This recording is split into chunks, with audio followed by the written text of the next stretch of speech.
খুব মনোযোগ দিয়ে শোনো, কারণ তুমি যা দেখতে যাচ্ছ তা তোমার ফলের গাছ ছড়ানোর পদ্ধতিকে পুরোপুরি বদলে দিতে পারে। এই জেল দিয়ে তুমি ঠিক যেসব গাছ চাও সেগুলোই পুনরুৎপাদন করতে পারবে। এটি প্রাকৃতিক উইলো এক্সট্র্যাক্ট থেকে তৈরি এবং শিকড়ের বৃদ্ধি অবিশ্বাস্যভাবে বাড়িয়ে তোলে। এটা ভাগ্যের ব্যাপার নয়, এটা সঠিকভাবে প্রয়োগ করা জীববিজ্ঞান। এবং এখন আমি তোমাকে ধাপে ধাপে দেখাবো কিভাবে এটা করতে হয়। এবার প্রথমেই আমরা দেখব কি কি উপকরণ লাগবে। আর আগেই বলে রাখি, এখানে কিছুই অদ্ভুত বা জটিল নয় এবং সবকিছুই খুব সহজে পাওয়া যায়। আর যদি না জানো কোথায় পাবে, নিচের বর্ণনায় আমি সবকিছু দিয়ে দেবো যাতে তোমার হাতের কাছেই থাকে। আমাদের লাগবে শুকনো উইলো পাতার প্রায় 2 টেবিল চামচ। আমাদের লাগবে একটি মাপার জগ, যাতে 1 লিটার পানি প্রস্তুত করা যাবে, কারণ আজ আমরা ঠিক এই পরিমাণ পানি নিয়ে কাজ করব। আমরা ব্যবহার করব নিরপেক্ষ আগার আগার, যাতে কোনো রং বা অতিরিক্ত কিছু নেই। এটা খুব সহজেই পাওয়া যায়, দামেও সস্তা এবং ভবিষ্যতে আরও অনেকবার চারা তৈরিতে তোমার কাজে লাগবে। আরও লাগবে একটা সূক্ষ্ম ছাঁকনি, যাতে মিশ্রণটা একেবারে পরিষ্কার থাকে। আমরা ছোট এবং মজবুত প্লাস্টিকের ব্যাগ ব্যবহার করব। এই ব্যাগগুলো আমরা রোজমেরি পদ্ধতিতে ব্যবহার করব।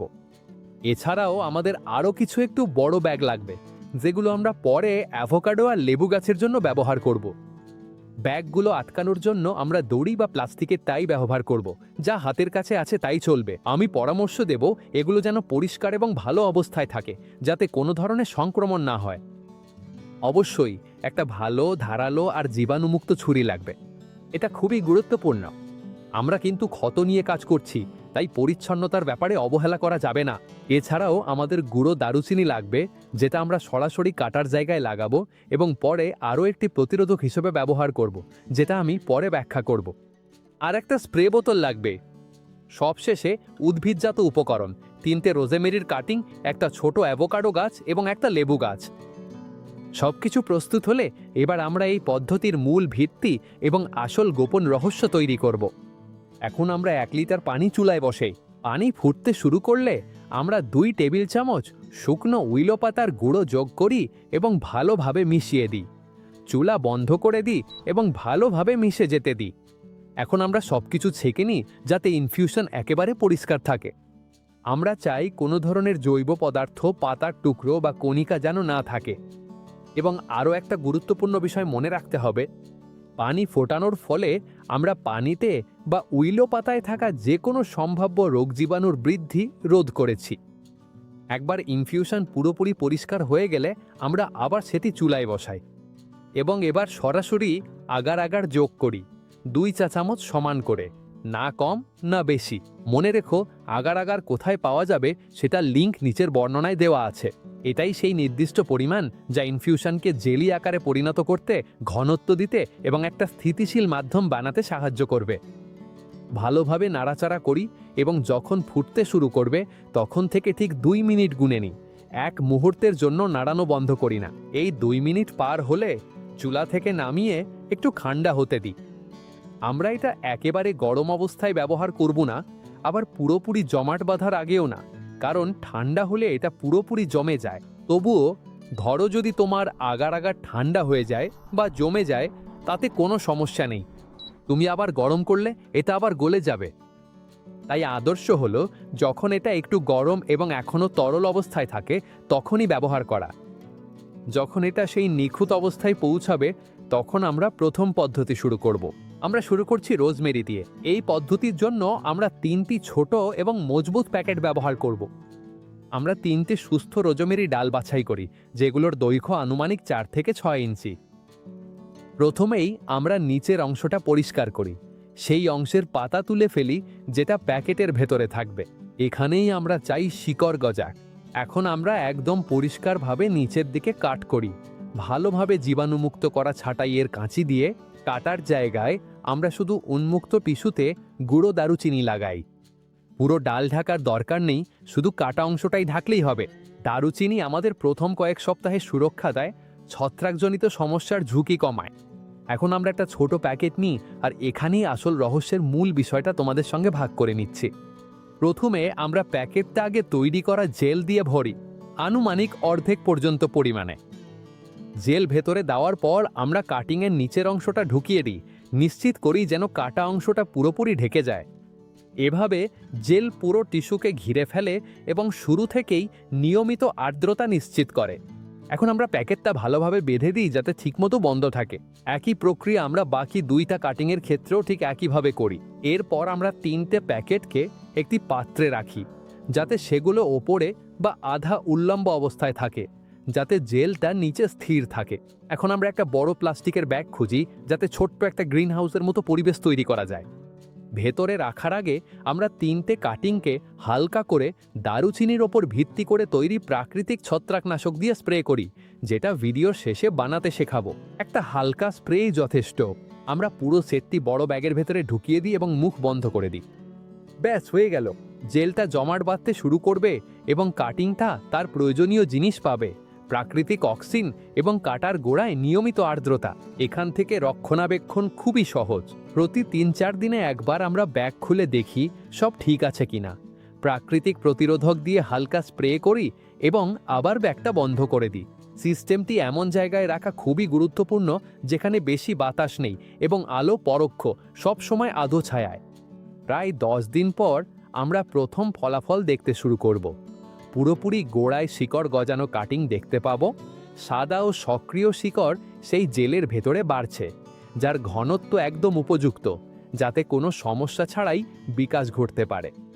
আর যখন এটা ঘটে তখনই তুমি বুঝতে শুরু করো এই পদ্ধতিটা কতটা কার্যকরী যে কোনো গাছ সহজেই বাড়ানোর জন্য। এটা কি সত্যিই অবিশ্বাস্য নয়? এখন যেহেতু আমরা জানি এই জেলে গাছগুলো খুব সহজেই ছড়িয়ে পড়ে, চল এবার দ্বিতীয় পদ্ধতিতে যাই, যেটা আরও বেশি আকর্ষণীয়। এই পদ্ধতিটা খুবই আকর্ষণীয় এবং বিশেষ করে অ্যাভোকাডো গাছের জন্য দারুণ কাজ করে, যদিও এটা সাইট্রাস, আম এবং আরও অনেক কাঠজাত গাছের ক্ষেত্রেও ব্যবহার করা যায়। প্রথমে আমরা যা করব তা হলো অ্যাভোকাডো গাছের একটা সুস্থ ডাল বেছে নেওয়া। আমরা ডালটা পুরোপুরি কাটব না। আমরা যা করব তা হলো আংশিকভাবে কাটা, মানে ডালটা তার মোট পুরুত্বের প্রায় অর্ধেক পর্যন্ত কেটে দেব, এতটাই যাতে গাছটাকে প্রতিক্রিয়া দেখাতে বাধ্য করা যায়, কিন্তু ডালটা গাছ থেকে পুরোপুরি আলাদা না হয়। এই কাটাটা আমরা ভালোভাবে জীবাণুমুক্ত করা ছাঁটাইয়ের কাছে দিয়ে করব। ডালটি এখনও গাছের সাথে সংযুক্ত, এখনও রস পাচ্ছে, কিন্তু এখন আমরা একটি কৌশলগত ক্ষত তৈরি করেছি যা তাকে শিকড় গজাতে বাধ্য করবে। কাটা হয়ে গেলে আমরা ক্ষতস্থানের পুরো অংশ ভালোভাবে গুঁড়ো দারচিনি দিয়ে ঢেকে দিই। উন্মুক্ত টিস্যু ভালোভাবে ঢেকে রাখা খুবই গুরুত্বপূর্ণ যাতে ভবিষ্যতে ছত্রাকজনিত কোনো সমস্যা না হয়। এখন আমরা একটা ছোট পলিথিন ব্যাগ নিই। আমরা ব্যাগটি প্রায় অর্ধেকের একটু বেশি আগের তৈরি হুইলো জেল দিয়ে ভরে নিই। এই জেলি হচ্ছে সেই মাধ্যম যেখানে শিকড় গজাবে। সাবধানে আমরা ডালের কাঁটাটি একটু খুলে নিই এবং সেই অংশটি ব্যাগের ভেতরে ঢুকিয়ে দিই। নিশ্চিত করি যেন ক্ষত পুরোপুরি জেলের সংস্পর্শে থাকে। একবার সেট হয়ে গেলে আমরা ব্যাগটি ডালের সাথে শক্ত করে বেঁধে দিই। এটি যেন ভালোভাবে আটকে থাকে, কোনো ফাঁক ফোকর বা নড়াচড়া না হয়। ঢাকার আগে আমরা ওই অংশে হালকা করে প্রাকৃতিক ছত্রাকনাশক স্প্রে করি, যেটা বানানোর পদ্ধতি ভিডিও শেষে দেখাবো। একবার হালকা স্প্রে করলেই যথেষ্ট। এখন আমরা পুরো অংশটি একটা কালো ব্যাগ দিয়ে ঢেকে দিই। এটা গুরুত্বপূর্ণ কারণ এতে সরাসরি আলো ঢুকতে পারে না, আর্দ্রতা ভালোভাবে ধরে রাখা যায় এবং শিকড় গজানোর জন্য আরও স্থিতিশীল পরিবেশ তৈরি হয়। এভাবে আমাদের সবকিছু প্রস্তুত। এখন শুধু অপেক্ষা করা বাকি। প্রায় 8 সপ্তাহ পরে, কখনো 9 বা 10 সপ্তাহ লাগতে পারে, গাছের প্রজাতি অনুযায়ী আমরা ফলাফল দেখতে শুরু করব। যেমন অ্যাভোকাডো গাছের ক্ষেত্রে যেটা একটু বেশি যত্ন চায়, সেখানে আরও কিছুটা সময় লাগতে পারে। কিন্তু যখন আমরা ব্যাগটি খুলে দেখি তখন দেখতে পাই গজানো শিকড়, সাদা সক্রিয়, ওই জায়গা থেকে বেরিয়ে আসার জন্য প্রস্তুত। শক্তিশালী শিকড় যেগুলো এখন মাটি চাইছে। আর এখানে একটা গুরুত্বপূর্ণ বিষয় আছে, এটা হচ্ছে একটি ক্লোন। মূলত এটা একটা আকোডো শাখা কলম, তবে এই ক্ষেত্রে অনেক বেশি স্থিতিশীল একটা মাধ্যম ব্যবহার করা হয়েছে এবং সফলতার সম্ভাবনাও প্রচলিত সাবস্ট্রেটের তুলনায় অনেক বেশি। তুমি কি পার্থক্যটা বুঝতে পারছো? এখন আমরা তৃতীয় পদ্ধতিতে যাব। এই ক্ষেত্রে আমরা লেবু গাছে ক্লাসিক্যাল এয়ার লেয়ারিং আকোডো পদ্ধতি ব্যবহার করব, তবে আমাদের অক্সিজেন জেল দিয়ে আরও উন্নতভাবে। আমরা একটা শক্তিশালী ও সুস্থ ডাল বেছে নিই। প্রথমেই আমরা ডালের চারপাশে 2টি কাঠ দিব, যেগুলোর মধ্যে প্রায় 2 সেন্টিমিটার দূরত্ব থাকবে। এই 2 কাটার মাঝখানের ছাল সম্পূর্ণভাবে তুলে ফেলি। এবং এখন আসছে একটি গুরুত্বপূর্ণ অংশ। আমরা ক্যাম্বিয়াম ঘষে তুলে দিই। এটা হলো সেই চকচকে স্তর যা ছালের ঠিক নিচে থাকে, ওই আলোটা যেটা আমরা এখানে দেখতে পাচ্ছি। এটা খুবই গুরুত্বপূর্ণ যাতে গাছটি ওই জায়গায় আর ছাল গজাতে না পারে এবং বাধ্য হয়ে সেখানে শিকড় বের করতে হয়। একবার পুরোপুরি জায়গাটা পরিষ্কার হয়ে গেলে আমরা ক্ষতস্থানে গুঁড়ো দারুচিনি লাগাই। প্রথম কয়েক সপ্তাহের জন্য উন্মুক্ত টিস্যু ভালোভাবে ঢেকে রাখা গুরুত্বপূর্ণ, যাতে সুরক্ষা থাকে। এখন আমরা ব্যাগটি প্রস্তুত করব। এই ক্ষেত্রে আমরা একটু বড় একটা ব্যাগ ব্যবহার করছি এবং নিচের অংশ কেটে দিচ্ছি যেন এক ধরনের হাতা তৈরি হয়। এটা কেন করছি? যাতে আমরা ডালটি ওপর থেকে ভেতরে ঢোকাতে পারি। আমরা ব্যাগটি ডালের ওপর দিয়ে স্লাইড করিয়ে নিয়ে যাই যতক্ষণ না ঠিক সেই জায়গায় পৌঁছাই যেখানে ক্ষত রয়েছে। একবার ব্যাগটি ঠিক জায়গায় বসানো হলে আমরা কলমের নিচের অংশে ঠিক ক্ষতের নিচে একটি বাঁধন লাগাই। আমরা এটিকে ভালোভাবে আটসাট করি যাতে পুরোপুরি সিল হয়ে যায়। এখন আমরা গরম করা উইলো জেল ব্যাগের ভেতরে ঢুকিয়ে দিই, নিশ্চিত হই যে এটি ক্ষতস্থানের পুরোটা ঢেকে রাখে। যখন দেখি ক্ষত পুরোপুরি জেলে ঢাকা পড়েছে, তখন ওপরের অংশে দ্বিতীয় একটা বাঁধন লাগাই। এভাবে আমরা পুরোপুরি কলমটি সিল করে দিই এবং শেষ করতে আবারও পুরো বাইরের অংশে হালকা করে প্রতিরোধক স্প্রে করি। এখন আমরা পুরো সেটআপটি একটা কালো ব্যাগ দিয়ে ঢেকে দিই। এটি আমাদের আলো আটকাতে, আর্দ্রতা ধরে রাখতে এবং আরও স্থিতিশীল পরিবেশ তৈরি করতে সাহায্য করে। আমরা ভালোভাবে বাঁধনগুলো লাগাই, সবকিছু ঠিকঠাক করি এবং এখন অপেক্ষা করার পালা। প্রায় 6 থেকে 8 সপ্তাহের মধ্যে আমরা কিছু অসাধারণ দেখতে শুরু করব। শীঘ্রই আমরা দেখতে পাব উইলো ভিত্তিক প্রাকৃতিক হরমোনের জেলে অনেক ঘন শিকড় গঠিত হচ্ছে। এটি আমাদেরকে ঐতিহ্যবাহী কলমের যত্নের ঝামেলা থেকে মুক্তি দেয় এবং সম্পূর্ণ নতুন একটি ফলের গাছ পেতে সাহায্য করবে। যখন ভালোভাবে শিকড় গজাবে তখন নিচের দিক থেকে কেটে নিলেই হয়ে যাবে। এখন আমাদের গাছটি রোপণের জন্য প্রস্তুত। এখন আমরা যে প্রাকৃতিক প্রতিরোধক ব্যবহার করেছি সেটি তৈরি করব। এটা খুবই সহজ। আমাদের 1 লিটার পানি লাগবে।